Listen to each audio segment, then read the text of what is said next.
The story takes place in 2075. The sun is aging and expanding rapidly. If Earth does not move, it will be burned to ash.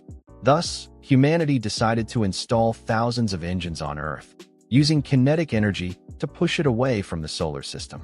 However, as we leave the sun, Earth's surface temperature drops fast, plunging directly to -80 degrees.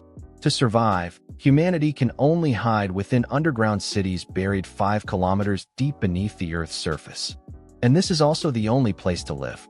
This guy is Liu Cixin. Since age 4, he has lived with his grandpa in the underground city. His cousin Duo is even worse off. Since birth, she has never seen sunlight. All day she can only live in the city's darkness. Their biggest wish is to go out and see the world. On New Year's, Liu Cixin takes his sister to the black market, renting 2 suits, forging IDs to blend into the surface team. Stepping out, the temperature drops to -84 degrees. Outside is truly a world of ice and snow. They don't know this escape will totally change all humanity's fate. Liu Cixin finds Grandpa's vehicle 373. They insert the stolen card. The truck starts immediately. Not everyone can drive this. Luckily, Liu Cixin learned mechanics. Though nearly crashing, he drives it steadily. Sadly, not much further, they hit a checkpoint, so both are taken to the police station. Meanwhile, at the space station 100,000 kilometers from Earth, astronaut Liu Cixin is preparing to retire and return home. He is Liu Ci's father. 17 years ago, for the mission to save Earth, he was forced to leave his young son. The father-son relationship became tense because of this. But fortunately, now he can finally go back home. Before the trip, his Russian friend Makarov gave him a bottle of 1982 wine to celebrate his retirement, and even secretly tucked the bottle into Liu Cixin's spacesuit. However, before retiring, they still have one important mission: to guide Earth into Jupiter's orbit, relying on its gravity so Earth can completely leave the solar system. Yet, they do not know that a crisis destroying Earth is silently approaching. On the other side, Grandpa heard Liu Cixin and Duo were caught, so he rushed to the police station. First, he took out dried worms stored for years, hoping the police would sympathize and release the 2 kids. As a result, the police did not accept this.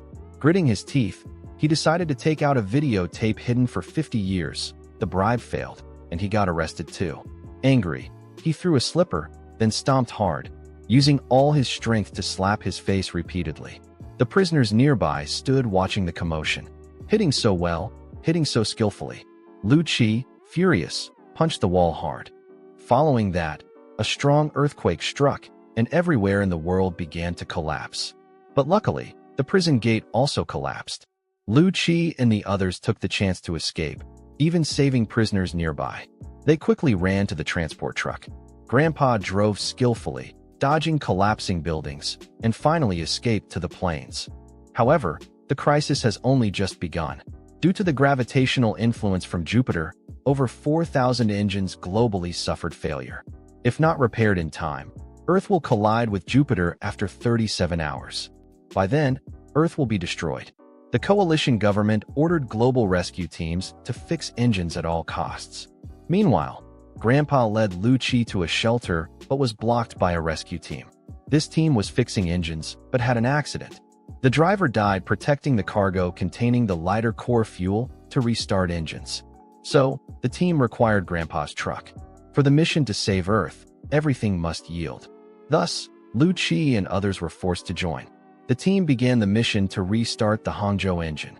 On the way, everyone voluntarily yielded to the transport. Soon they reached Shanghai. This once prosperous city is now frozen. Seeing the tragic sight of their homeland, everyone couldn't help feeling sorrow.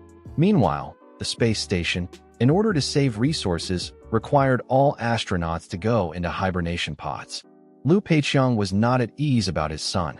Before hibernating, he asked the station's AI robot Moss to locate his son's position. The result detected that they appeared in Shanghai. After learning that Liu Cixin and Grandpa were commandeered by the rescue team, he immediately requested to speak with the rescue team commander. After confirming identity, he asked the rescue team to arrange safety for his father and son, but the captain refused due to rescue protocols. Just as the situation deadlocked, Liu Cixin stood up saying, "Let me drive, don't mind me." It turns out astronauts joining the space station back then were granted one slot in the underground city. At that time his wife was critically ill, so Liu Cixin gave that slot to Grandpa and gave up on his wife's treatment. This indirectly caused his wife to pass away, so Liu Qi always held a grudge about this. Liu Cixin intended to explain, but right then, the Shanghai area lost communication.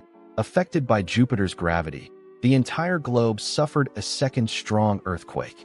The surroundings once again fell into a state of collapse. Earth is in a critical condition, so the space station decided to retreat. Liu Cixin asked to connect with the government, but was forced to enter hibernation mode. On the other side, the rescue team's truck got stuck. They were forced to abandon the vehicle to escape. At the critical moment, the team still dragged the lighter core along. Because this small stone is the only hope to save 350,000 people in Hangzhou. Therefore, the team decided to enter the Shanghai Center Tower, climbing to the highest floor to transport the stone up high. After installing the transmission cables, everyone carried the stone and tried to climb up. Unexpectedly, a strong earthquake struck once again. The building started shaking violently. At this moment, besides the stone, Grandpa and another member of the rescue team had not climbed up yet, but the captain still ordered to pull it up first. Liu Qi tried his best to save Grandpa, but right then, seeing that he was also about to be dragged down, the captain immediately cut off the rope. Luckily, the rescue team caught Grandpa in time. Then with two bangs, they smashed open a path. Next, they pushed Grandpa inside. Simultaneously, the building above suddenly collapsed. The rescue teammate could not dodge and was crushed to death by a large falling rock right on the spot. Liu Qi and Duo wanted to save Grandpa, but were forcibly taken away by the rescue team because the building could collapse at any time. They had absolutely no time to save people. At this moment, the oxygen in Grandpa's protective suit had totally run out. Finally, he took off the oxygen mask to end this life. Before passing away, he recalled the image of meeting Duo for the first time 14 years ago. At that time, he was participating in a rescue. Countless people submerged by floods joined forces to push the child in front of him, which was equivalent to handing the hope of life to this child. He didn't know who Duo's parents were, but in that moment, everyone under the water was her parent. The last sentence he left for Liu Qi was that as a brother, he must protect his sister well, take Duo back home. And this sentence will also be the motivation for Liu Qi to move on in life later. After escaping, he questioned the captain why he didn't save Grandpa. He clenched his fist tight. With a bang, he threw a punch. The captain easily blocked it, twisted his hand holding his arm tight, and with one pin down, ended the fight. Grandpa's death caused Liu Qi to cut ties with the rescue team. The two no longer wanted to act with the team. The captain had no choice but to let them leave, then quickly headed towards Hangzhou. After splitting up, Liu Qi led Duo and the blonde prisoner friend to return together. As a result, halfway they encountered a distress signal emitted from a vehicle. The rescue team that owned this vehicle had sacrificed their lives, leaving only an engineer named Li Yi. And the distress signal was exactly sent out by him. When knowing Liu Qi could drive, he was incredibly excited. He said this vehicle was still able to run. He requested them to support the rescue of the main engine when Liu Qi plugged Grandpa's card into the car. This familiar reminder voice sounded once again. The two could not help but shed their tears. Liu Qi thought of Grandpa again. He pulled back his thoughts. He did not want to join the rescue, but only wanted to take his sister home. At this moment, inside the car suddenly transmitted distress information. I am the commander of rescue team CN 1711. We are currently executing the rescue mission for the number 1 engine of Hangzhou. If anyone hears this, please respond. Magma has already infiltrated deep into the Hangzhou underground city. 350,000 people are currently trapped there. The lighter core we are transporting is the sole hope for them to escape. Is there anyone listening? Hearing this, Liu Qi realized how great the responsibility on his shoulders was. He decided to turn the car around to join the rescue, giving up the only chance for them to return home. On the other side, the rescue team moving forward received news that Hangzhou City could not hold out until saved. 350,000 people have all sacrificed. They didn't even have time to grieve when a member behind suddenly fell down. Turns out he used his protective suit's battery to keep the lighter core warm. protecting it from being extinguished by the extreme cold, but he himself froze to death. If they continue to transport it, then surely there will still be people who must sacrifice for that. Moreover, the Hangzhou underground city was destroyed, yet the captain still demanded to protect it and continue moving forward. Right then, a gunshot rang out. A team member directly fired, destroying the lighter core, unable to let more people die. But Old Han, Gongzi, Huang Ming, and everyone in the rescue team before died in vain. 3.5 billion people on Earth, my wife and children all died in vain. Saying that, he raised his gun. A deep sense of helplessness filled his heart. The captain could only declare the rescue mission a failure. Liu Cixin arrived just to see this scene. He slammed hard on the horn, calling the captain who was preparing to leave. There is a lighter core on the car. Rescue Team CN 1711, please support us. As long as they are alive, the rescue mission will never end. A group of people just like that began the journey to rescue the equatorial engine. On the other side, Liu Cixin finally struggled to crawl out of the hibernation pod. After the space station detected the incident, it woke up other astronauts, ordering them to help capture Liu Cixin immediately. Makarov hurriedly asked Liu Cixin, "What are you planning to do?" "Sleepwalking." Liu Cixin told Makarov, "The space station is fleeing. All of them were deceived. Now I decided to go stop the space station." Hearing that, Makarov said no more words, deciding to act with him. The two opened the hatch to go outside the space station. Like spiders, they climbed on the exterior. As a result, with difficulty, they climbed to the outside of the main control room. The space station detected a threat. Unexpectedly, it attacked them. Makarov at the critical moment chose to sacrifice himself. They once promised each other to go fishing by the lake.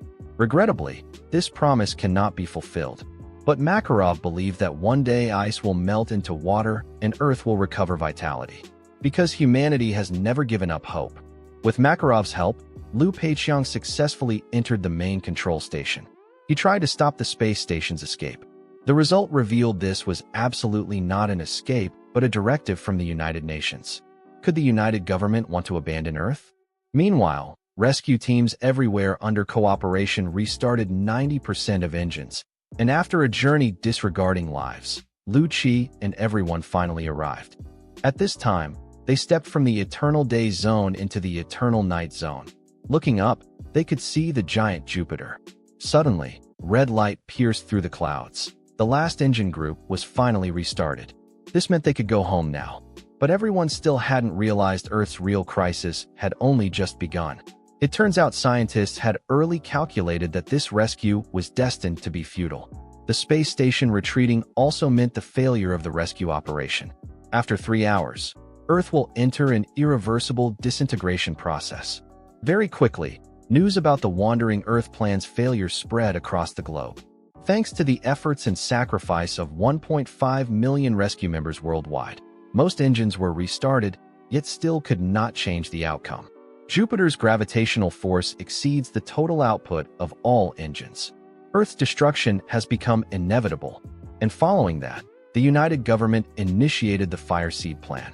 Within the astronaut space station, they have stored 300,000 human embryos along with 100 million plant seeds. The space station will transport them to a new planet to rebuild human civilization from scratch. This implies that 3.5 billion people on Earth are abandoned and they can only wait to die.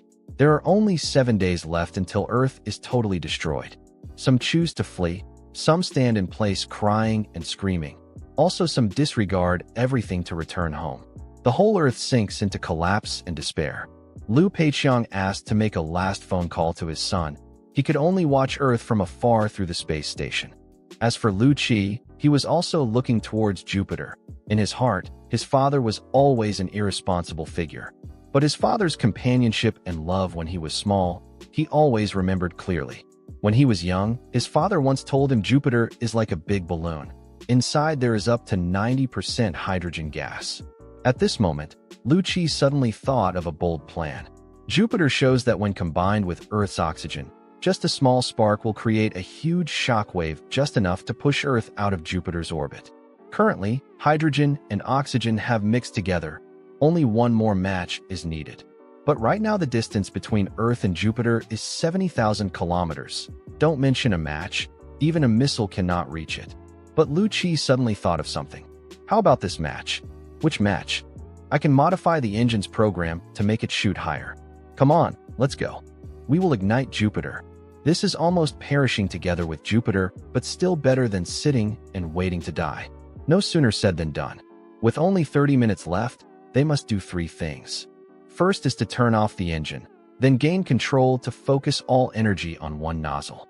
Then the launcher can only be unlocked manually, meaning it must be pushed by human strength. Finally, install the lighter core fuel to ignite Jupiter. Shaoli assigned tasks to everyone. Next, Earth's survival depends on them. On the way, it's inevitable to need help from other rescue teams, but all requests were rejected. Everyone had lost hope early, only wanting to reunite with family for the last time. So, the remaining 3 did not hesitate to press the launch button. On the other side, Shaoli was decoding the engine's program. Engineer he beside him found the engine hardware had a problem, so he immediately went to the control room. Facing hundreds of wires, he took out a cigarette to calm down, but saw his mother's note in the cigarette box. It wrote, "It's cold. Remember to wear warm clothes."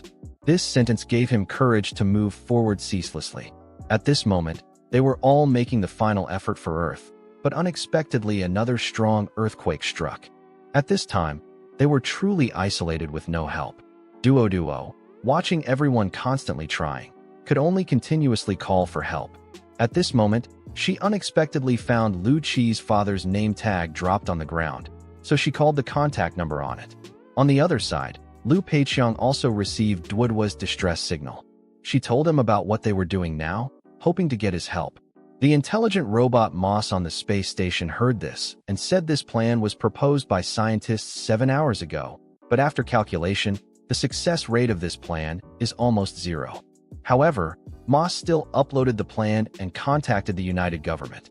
Therefore, Liu Cixin immediately reported to the government requesting support.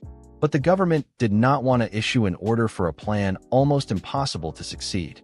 But Liu Cixin refused to give up. Today is the first day of Lunar New Year and originally a reunion day. As a father, I don't want this reunion to be the last one. I am not resigned. We have nothing left to lose for our children. I beg you all. After listening, the United Government agreed to connect the global broadcast. Whether to rescue or not depends on the individual will of other rescue teams. Very quickly, Duo's voice spread across the world via broadcast. She begged everyone to help them.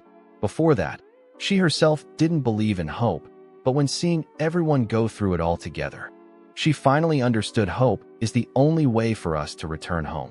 Please return to join us in fighting to ignite Jupiter, saving our Earth. We are in Sulawesi. The number 3 Steering Engine Command Center is acting under Captain Wang Lei's command. Rescue Team CN 1711 Duo, broadcast complete. Many people after listening fell into deep thought. They all wanted to return home. But if Earth is gone, where is home? Let's go back. Almost simultaneously, rescue teams worldwide turned around to head towards Sulawesi once again. Meanwhile, Shaoli's program startup was complete, and he also finished his task until the last moment of his life. Liu Cixin and everyone finished installing the engine. Only the captain and others remained pushing the launcher, completing the final launch. Just as they were exhausted, Japanese rescue team reporting, Russian rescue team reporting. Rescue teams worldwide arrived one after another. Everyone's united strength is unbreakable. The engine was finally activated and launched. The flame erupted outward but still failed to reach the ignition point. Only 5,000 kilometers away from Jupiter, but this is a huge distance. At this moment, Liu Cixin noticed the space station still had 300,000 tons of fuel, enough to support the flame to ignite Jupiter. But the coalition government could not decide on this request because this meant abandoning the space station, abandoning the hope of maintaining human civilization. Lieutenant Colonel Liu Cixin. The core of the Wandering Earth plan is for more people to survive. The core of the Fire Seed plan is to maintain human civilization. We need a bit more time. We have no more time. A civilization without humans is meaningless. As soon as words fell, the signal was suddenly interrupted. Turns out Moss was protecting the space station. But Liu Cixin would not give up Earth for this, because there has everything he wants to protect. He saw the spacesuit on the floor and thought of something. So he took out the wine Makarov gave, aimed at Moss, and quickly threw it out. After destroying the chatty robot, he entered the main control room, taking out the precious family photo from his pocket. At the same time, the United Government also sent a directive agreeing to his request.